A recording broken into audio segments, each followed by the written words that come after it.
up like pussy, nigga. 09 and ecstasy, nigga. Fuck with me, dog. Pull up on the scene of some luxury, dog. That's me. And my Kobe, yeah. 24, and my clothes is rare. Iceberg, fuck the diamond, yeah. And that lake shit like Xavier. This that Juan Carlos and Javier. Raw coat, straight off the boat. I'm a fly nigga, took a wing off. Married to the game, took my ring off. That's me. We can have a bling off. Throw the auto-tune on, have a sing off. If the pussy ain't mine and I speed off, it's I don't even fuck with hoes, rather beat off. No lotion, tips got the potion. Fuck the commotion, I'm out in the ocean. A nigga in motion, all this devotion. Got a nigga up in his bitch like he floating. Gold grill shining, check out my limb. On roll with the iron. I hope everyone enjoyed their weekend. Thank you for watching the A24 podcast. I am your host, the product of poverty's environment, the Poe Chuck Paul. And first things first, it's Monday. No, I'm not your MCM, but it's a Mamba Monday. And again, it's the A24 podcast. And what do we talk about on this podcast today, being that it's Mamba Monday? And my Lakers won last night, thanks to Anthony Davis' clutch three-pointer at the buzzer for the go-ahead. The people's eyebrow. I love that shit. But guess who's not in the Western Conference Finals? You guessed it. Them motherfucking Clippers. Those Clippers just gonna clip. That's what they do. And they had the excuses ready. Oh my God, they had the excuses ready. We didn't have enough time to play with each other. Lack of practice. Our guys came to the bubble late. Paul George saying, we knew coming in we weren't expected to win the championship the first time around. Really, Pandemic P? Really, way off P? Lemon Pepper Lou? Kawhi not? Doc Rivers, oh my God. How many 3-1 motherfucking leads are you gonna blow, my guy?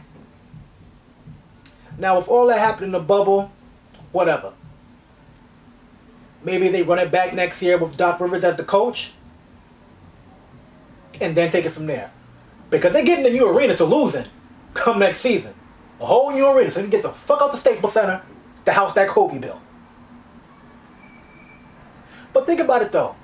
Everyone was talking about the Clippers. We're going to do this. They were going to do that.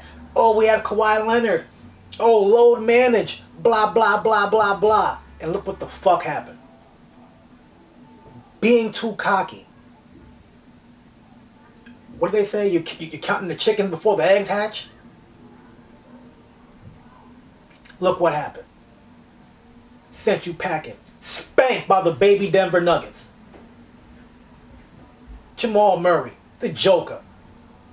Killed them motherfuckers. You got Pat Bev, aka the Currency, looking like talking hella shit. Nothing. You had the Morris twin trying to bully them guys. Ain't work.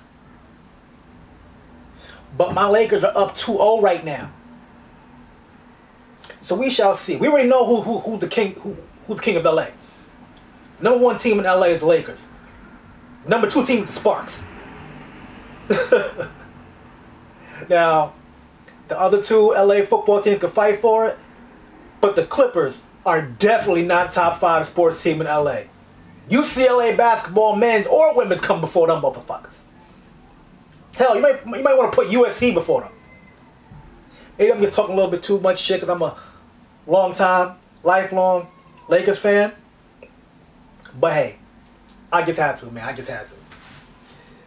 What would an A24 podcast be without me mentioning the Lakers doing their thing and the Clippers, you know, just drowning in the, what is it, the Donald Sterling curse, the Clipper curse?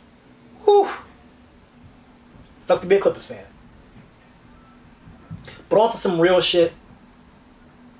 On March 13th, Louisville Metro Police did a no-knock warrant to the house where the now deceased Breonna Taylor lived at.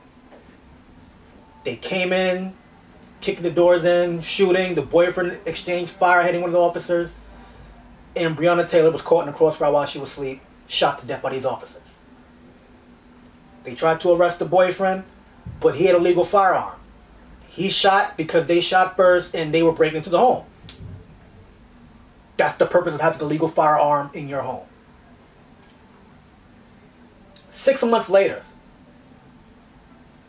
last week, a settlement of $12 million was paid to the mother of Breonna Taylor, as well as a slew of other reforms to police no-knock on procedures and things of that nature. But these 3 officers, I'm reading names right now, Jonathan Mattingly, Brett Hackinson, and Miles Cosgrove. Because I'm tired of saying her name. We need to say their name. Because these motherfuckers is on vacation, they doing whatever the hell they want. They chilling. We need to say their name because everybody needs to know who they are. They need to be seen in grocery stores, supermarkets, on vacation, and people giving them that action. Being disrespectful to them. Going in their face. Telling them like, yo, he's a murderer, he's a killer. These motherfuckers, like, you gotta think about it. They know they're in the wrong. They're not even man enough to turn themselves in. Like, you know what? Press charges on me. Because it's funny. Because when it's the other way around, I know y'all watch First 48. Tell these folks, oh, confess. Get it off your chest, you know.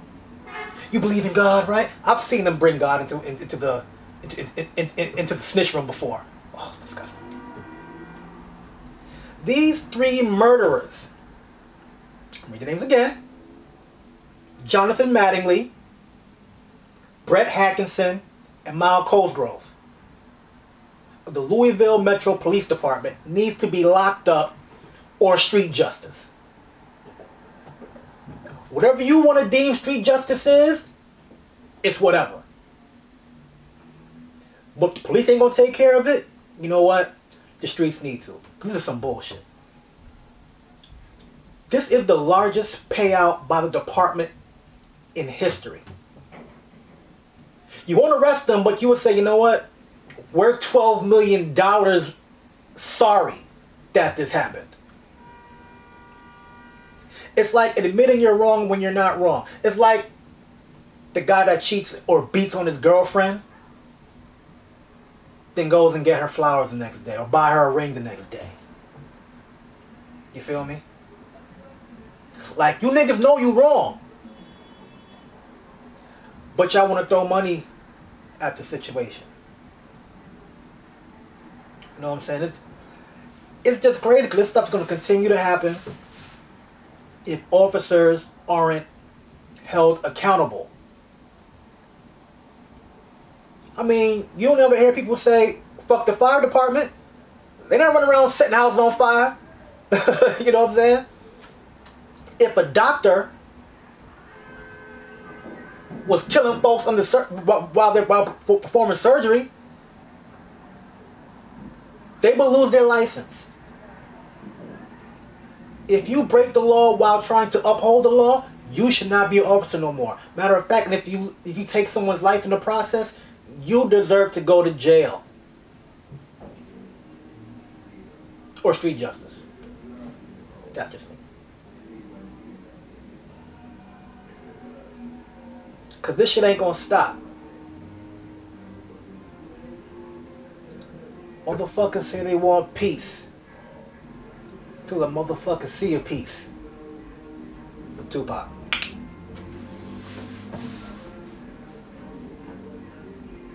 It's hard to say, yo, you know what? We gotta keep marching, protesting when these type of things happen. You know?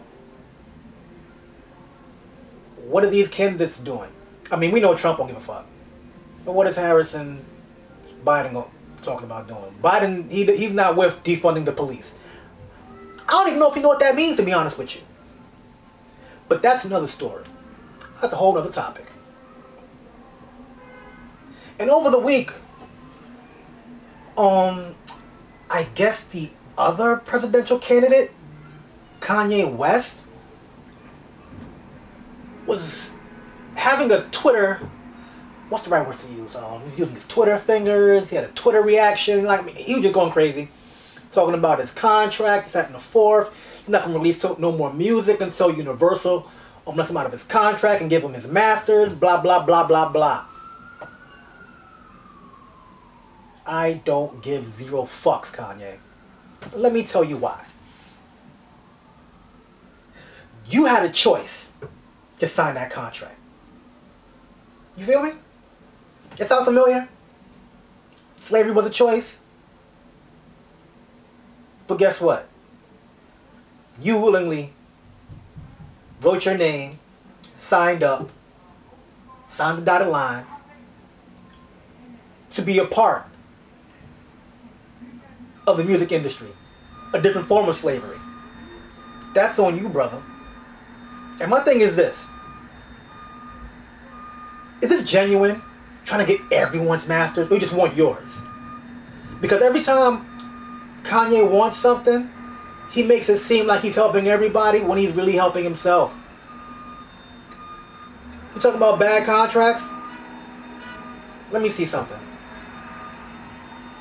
What does Designer think about his contract? Because he left on bad terms.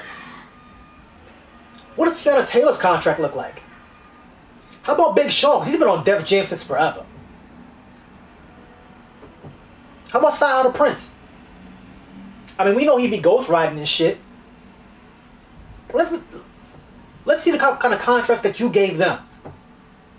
You really trying to tell me you were unaware of the contract that you've been in for like the last 15, 20 years? We've seen this happen over and over with rappers, singers, producers sign fucked up contracts. Even the godfather of podcasting, God bless his soul, Combat Jack, done sign motherfuckers to fucked up contracts. Hell, even the owner of The Source now, Londell McMillan, I'm sure he done gave some fucked up contracts before. Because that's the way of the business. And it's sad that these black music execs, they get jerked, blackballed, disrespected from these white execs, and take those same practices, then do it to their own. Then 15, 20 years later, they want to preach about working together, ownership. Dude, Puffy, you don't even sell Maybach and shit. At the same time, you had a choice. There's a book called All You Need to Know About the Music Business by a gentleman named Donald S. Passman, I believe. Book been out since like 98, 99. I've been reading it ever since. But they say if you want to hide something from motherfucker, you put it in a book. All the information is out there that you need so you could, not saying you won't get jerked, but you can at least have an idea what your contract should look like, what you should be asking for, what they should get in return, and things of that nature. The information is out there. If you can wake up in the morning and check Shade Room for bullshit, or ESPN for sports scores, or get on YouTube to watch some interviews or watch me, you can research the information you need in the music business so you won't be in these fucked up situations. So me personally, I don't believe shit Kanye's saying about motherfuckers jerking this, that, and the fourth. True or not true, even about the whole Jay-Z sold his matches, whatever the case may be. Look, dog, you made a choice. You made your bed and slept in it with these devils. This sound like a rich motherfucker problem. How does that help us? Because you running around bragging about being a billionaire. I mean, I don't like counting nobody's money. Well, I'm not. He said he's a billionaire. But what are you doing to help people in Chicago as far as getting kids out the street, community centers and whatnot? Because G Herbo done bought his, I think he bought his old high school and turned that into a freaking community center. Because every time Kanye is bitching and moaning and whining and crying, it's all about me, me, me, me, me. That's all I'm saying. don't fall for the okie doke. Whenever he's out crying, complaining, bitching, and moaning, he's about to sell something. He's trying to sell some, either an album or some shoes or some clothes with some holes. That's all I'm saying. And now one of my favorite times of the show, before I let go, I gotta bring up Power. But I ain't gonna talk too much about it. I think somewhere down the line, Tariq may take over, I think the guy's name's Lorenzo's drug cartel. And Kane and his brother, Julius, I think, or Drew is his name, ain't gonna like that. And also, I'm kind of mad his name is Kane, because we already had a Kanan. And this Kane is kind of crazy. His brother Drew is pretty calm, smooth, collected. I can see Kane taking him out, because you know the whole story. Cain and Abel, blah, blah, blah, blah, blah. I can see it happening. I can see Tariq taking over. Because they real suspicious about him, and Tariq already put the offer on the table to move some work from Monet. So we got to see. But yo, that's my time. I'm sorry I got to go. I got to design and work up some other things. You know, I'm pretty busy these days. So thank you for taking the time out to watch me, looking at my luxurious beard. Hopefully I get my hair done this week. I got to step out to a good friend's birthday, a birthday dinner. Happy birthday to Ray. I didn't forget about you, TBM. Don't forget, like, share, comment, and subscribe. And also follow us on everything at TKOMG.net. TKOMG.net. It's the Poke Chuck Paul. Peace out.